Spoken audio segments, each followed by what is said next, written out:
Hey guys, good morning. How are you doing today? Sunday. Good morning. Good afternoon. Whenever you're watching this. Okay, so here we have the science of smiling: a guide to the world's most powerful gestures by Leo Woodridge, teen buffer. Why did the Mona Lisa become one of the most famous paintings of all time? That's a question an incredible amount of people have asked themselves in the past. And one of the possible answers is this: because of her unique smile. The smile is the symbol that is rated the highest positive emotion content, concludes scientist Andrew Newberg. And for me personally, Andrew's being reluctant to smile only a few years back when one of the teachers told me, "Why don't you smile more?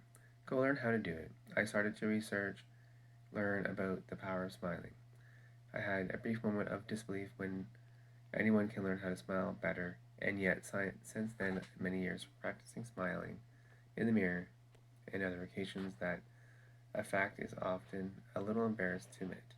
Yet, the research of this point confirms how powerful practicing a bit of a smile can be.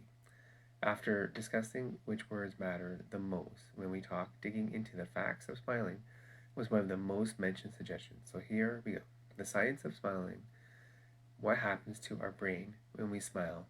Let's say you experience a positive situation and you see a friend you haven't met in a long time. This means that neural signals travel from your cortex of your brain to the brain stem, the oldest part of the brain of our brain. From there, the cranial muscle carries the signal further towards the smile muscles in your face. Sounds simple enough, right? And yet, that's the only where it starts. Once the smile muscles in our face contract, there is a positive feedback loop that goes back to the brain and reinforces our feeling of joy. To put more succinctly, the smile stimulates our brain's reward mechanisms in a way that even chocolate, a well regarded pleasure inducer, cannot match. Smiling then seems to give us the same happiness that exercise induces. In terms of how the brain responds, in short, our brain feels good and tells us to smile. We smile and tell our brain it feels good, and so forth.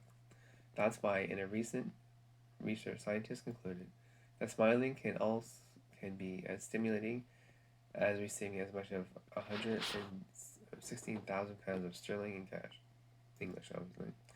Here is a brief description of the different muscles the cranial muscle activates in our face. It's a diagram there. Well, I don't think I have it.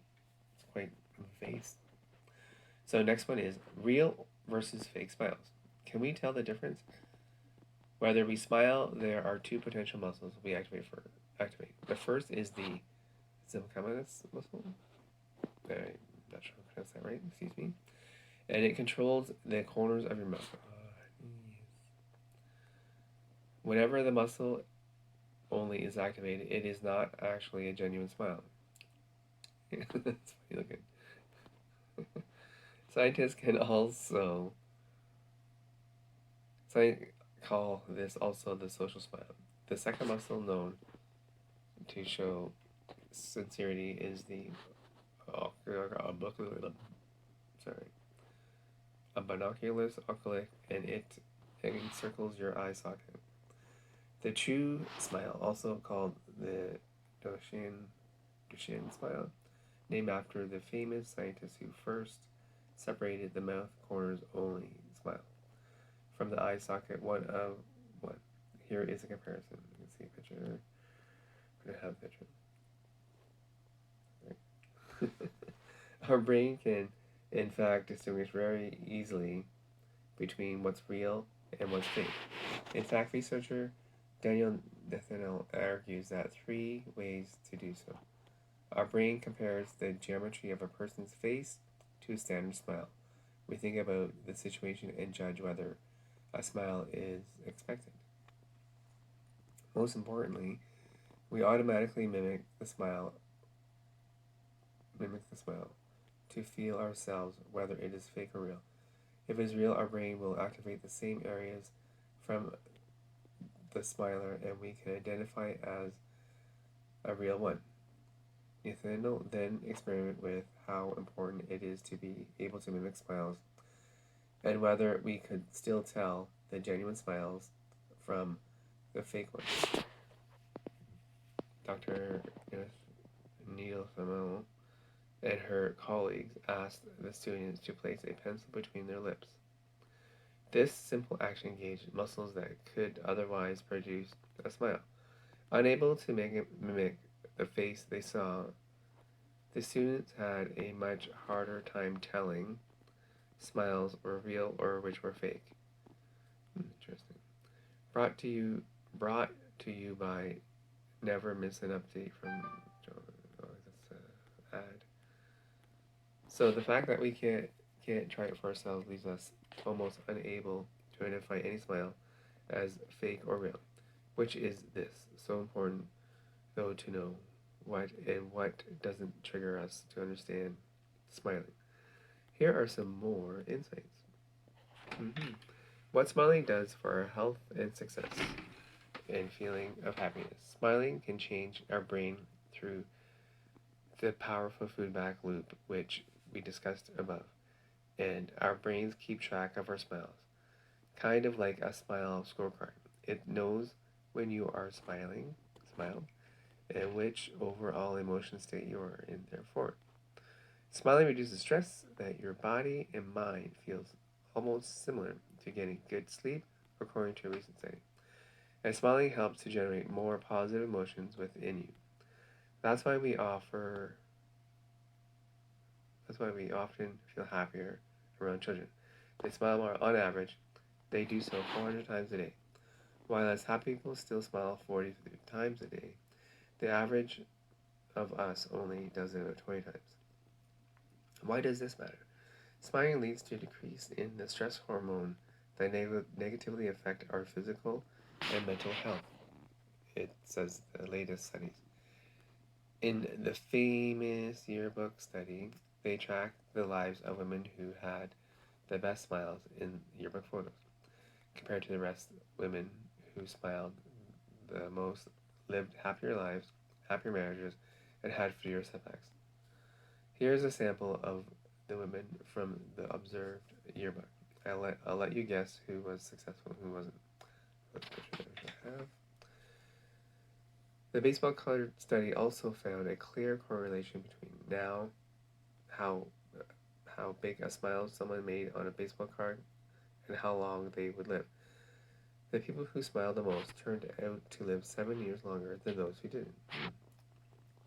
Of course, the above only shows correlation and not causation, and yet I can't help but agree that smiling breeds trust, makes you happier, and helps you live longer. And most importantly, smiling can be learned, or more precisely, relearned. Most of us forget how to smile, generally over time. As we adopt social smiles more and more, here is a guide to get your genuine Duchenne smile back.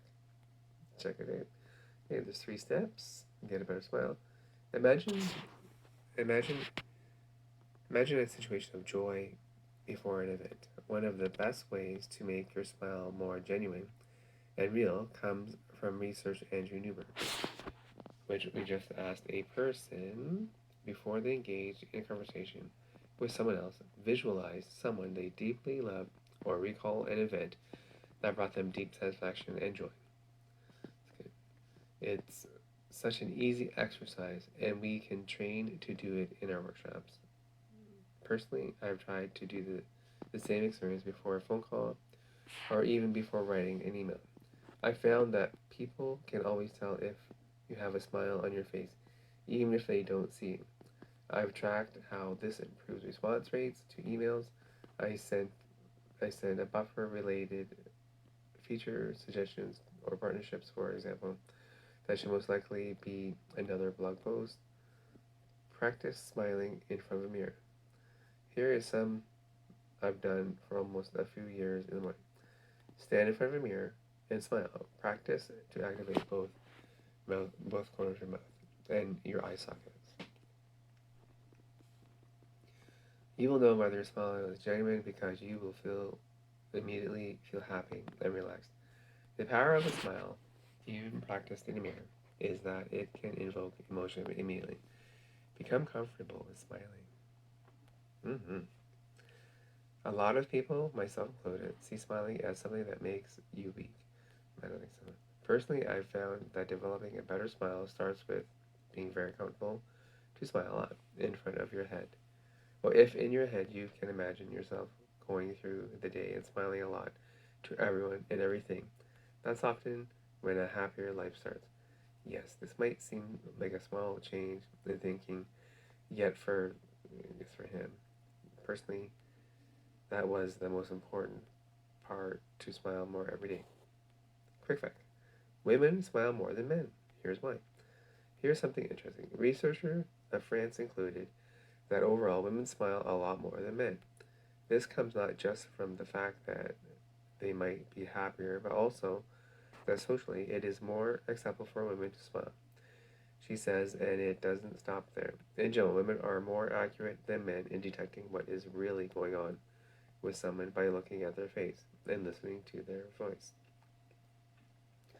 Women are more likely to tell the difference between a felt and fake smile.